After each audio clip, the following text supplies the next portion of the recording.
Les écoles de cinéma et d'acting, c'est simple. Tu payes pour acheter un rêve et tu repars avec une facture. Ces écoles ne créent pas des acteurs ou des réalisateurs. Elles créent des rêveurs endettés. C'est Disneyland pour les apprentis stars. Tu joues à être acteur, tu joues à être cinéaste, mais une fois dehors, le monde réel t'attend. Et crois-moi, il ne te demande pas ton diplôme.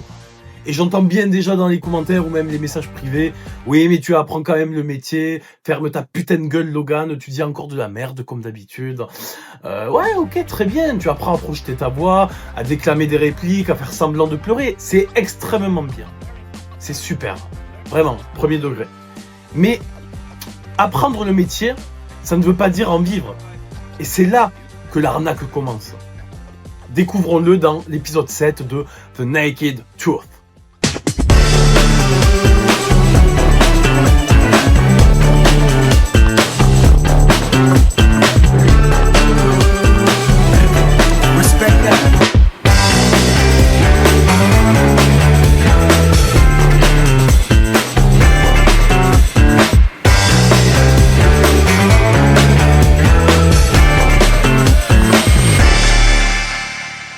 Alors oui, une école t'offre un cadre, tu viens, tu bosses, tu pratiques régulièrement.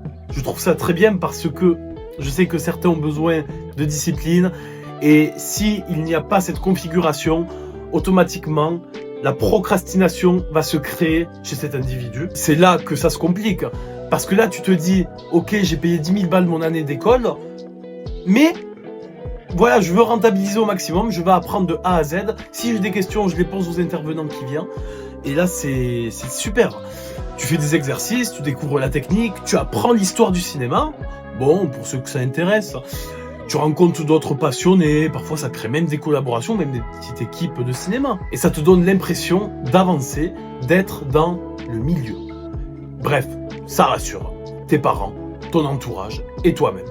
Par contre, la réalité, sans filtre, c'est que le prix, c'est une claque monumentale. 8 000, 10 000, 15 000 balles l'année. Tu peux cramer 30 000 euros pour finir à Pôle emploi. Ou même à travailler dans l'usine, à être caissier, à faire un métier que tu voulais faire dès le départ. Mais non, tu dois passer par cette case-là en attendant que le réseau se développe. Et parfois, au bout d'1 an, 2 ans, voire 5 ans, ça ne change rien. Aucun